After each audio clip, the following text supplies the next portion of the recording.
Yeah, I mean, I just think there's a respect for this team. They haven't turned the corner in terms of getting into the playoffs the last couple of years, but they have a lot of young talent and a lot of firepower. We learned in I think it was the first game we played these guys in our building, the triple overtime game, that they can beat us if we don't play to our abilities. And there's a respect level there, and we're gonna have to play well to beat them. How does a guard-heavy scoring rotation that they have, how does that impact the way that you guys play defense with your current lineup?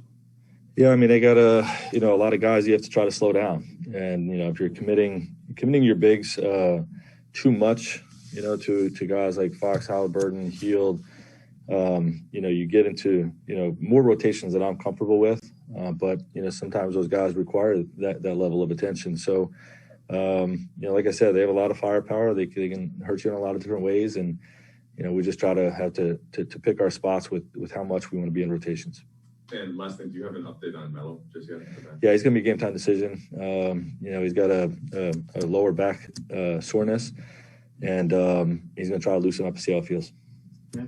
Frank, kind of two questions for you. First of all, Wayne played so well in the fourth quarter last night. And the night-to-night decision with kind of who gets some of those backup guard minutes is tricky. Is he in the mix tonight? Is he somebody that maybe – you want to kind of try to ride that hot hand, or is it, you guys are playing so well with kind of the rotation going into last night? How do you balance that?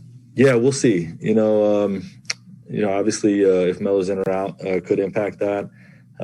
Wayne definitely, reminded us of his shooting ability with how he played in the fourth quarter the other night. And, not that we forgot, but other guys had just been playing at a high level, meaning Austin Talon and Malik, and obviously Avery's, skill set on the defensive side of the ball. So, we just have a lot of depth at the wing, a lot of guys that we believe in.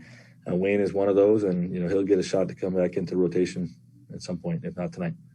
And then when you rewatched the Memphis game, Frank, was there any kind of rhyme or reason for sort of the collective shooting problems, or was it just... No, we just, I actually thought we executed offensively really well, with the exception of some, we had some possessions we were too casual with our passing. And, I thought some of our reads in the appropriate action, were poor reads. If the big committed to the ball, we try to attack him as opposed to making the extra pass. If he didn't commit to the ball, we try to throw back. You know what I mean? And he was already recovered to the LeBron or the roller. But aside from that, I thought we got a ton of good looks at the basket and at the three-point line. And, just one of those games where, a lot of guys didn't convert in the same night. But, I like what we're doing offensively.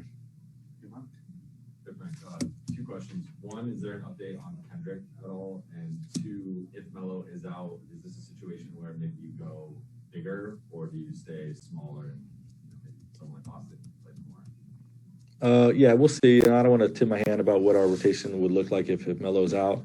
We got some guys that, obviously we have a lot of depth, so there's a lot of guys we can plug in there.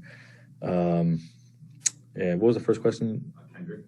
No real update on him. He's getting closer, continuing to do individual work and, getting closer. Mark, Coach, talk about what Stanley Johnson's time been here and what has most impressed you about him? His toughness, his defensive disposition, the speed, athleticism, and toughness that he brings to the defensive side of the ball is sorely needed. And, I think there's an element of we feel like we're potentially discovering something with his game that, hasn't been seen by the league in terms of him trying to play as a wing, as opposed to, what we've been using him basically as a defensive small ball center. And, someone that can get out and trap pick and rolls and those types of things. And, just give you another elite defender on the floor. But, it's just, we'll continue to evaluate him. His attitude's been great. His work ethic's been great. And, he's been a pleasant surprise, since he's been here. Right, coaches have always got to be diplomatic when y'all talk about officiating. But I wonder, with COVID having a ripple effect on that community, it seems like all across the league, you've got a lot of unfamiliar faces. Some folks who probably didn't plan on repping NBA game. What's the night-to-night impact of that for you? Is it tougher to communicate, or from a call standpoint? Are you you seeing a drop off? What are your observations there? Yeah, I don't see a huge drop off. Like individually, I haven't personally seen it. I think the G League officials that have been called upon to fill in have stepped up and have made the best of a tough situation. Have done a good job. You know what I mean? Like nobody's perfect. Even the veteran, the veteran refs, nobody's ever officiate a perfect game. But I think the league is doing a good job training those guys. I think their program of training the G League officials and grooming them to be future NBA officials is paying dividends. And right now with so many officials like the rest of the league being out for COVID protocols, I think they're reaping the benefits of that training. Just a quick follow. When you don't have relationships with them personally, is it any tougher to? Not really. I mean, you introduce yourself to some of them that you haven't met before, and I don't think that's a big part of it. Just one question, Coach. Malik Monk, you seem like he appears to be one of your more consistent player. Of course, he's in the starting lineup, but he's playing against his best friend that he's known probably since middle school, I believe, in De'Aaron Fox. But just want to know the recipe to his success here, because he seemed like he'd been putting in a lot of work to get to the level that he's playing at. Yeah, well, Malik's a great basketball player, and we identified that when he was playing in Charlotte last year, knowing that he could potentially be available even as early as the trade deadline last year. There were inquiring calls, and obviously when we had an opportunity to sign him as a free agent, we were excited about it. His game is just one that fits the modern NBA. He can dribble, pass, and shoot, so you can put the ball in his hands to create. But he can also, be a backside three-point shooter, and he's athletic and quick enough to hold his own on the defensive side of the ball when he's challenged. And, they're just skill sets that fit the modern NBA and a big reason why he's having success. Frank, we've heard that a couple times now about last year's trade deadline with Malik's name. How close did that get? Not close. No, it's just like, this guy's putting up numbers. He's one of the guys that, is there any way he becomes available? Really, honestly, coaching staff stuff. I don't even know if Rob and those guys called, but, I know Jason Kidd and, a lot of our coaches were, we're just talking about, let's keep an eye on what happens with him. Go to Kyle on Zoom. Hey, Frank. Up to tonight, there's been two guys who played every game for you. One of them is Russ, and one of them is Melo. No matter what happens with Melo tonight, given just the nature of this year, what has his commitment to availability meant to this team with all the lineup turmoil in general you've had? Yeah, Melo's been a real bright spot of our season. It's the simplest way to put it.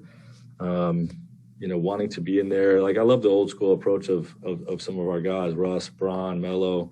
Those guys, it doesn't matter, how late they are in their careers. Like, they want to play every night.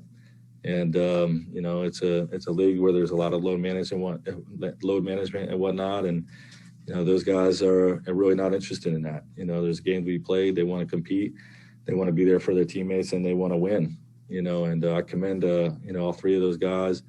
Even other guys on our roster as well, but those three guys in particular, and the fact that Melo and Russ have played every game is, it's not a small feat. It's not easy to have that type of perfect attendance and durability. So it's been a bright spot of our season. One last question.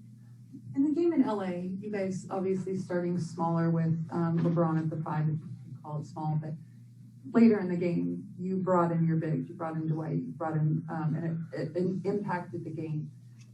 What did you see in terms of kind of moving forward with that and how you approach today's game?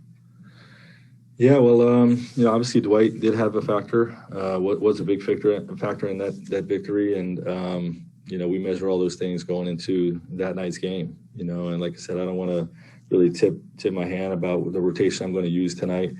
But we're playing a style offensively where we're really opening up the paint, and it's benefiting, our whole team, but really Russ and LeBron in particular. And, that has meant in a lot of situations less minutes for our bigs, but doesn't necessarily need to be no minutes for our bigs. So, I do think they're going to have a big role in our season, and we'll see how tonight plays out. Thank you, Coach. Thank you, guys.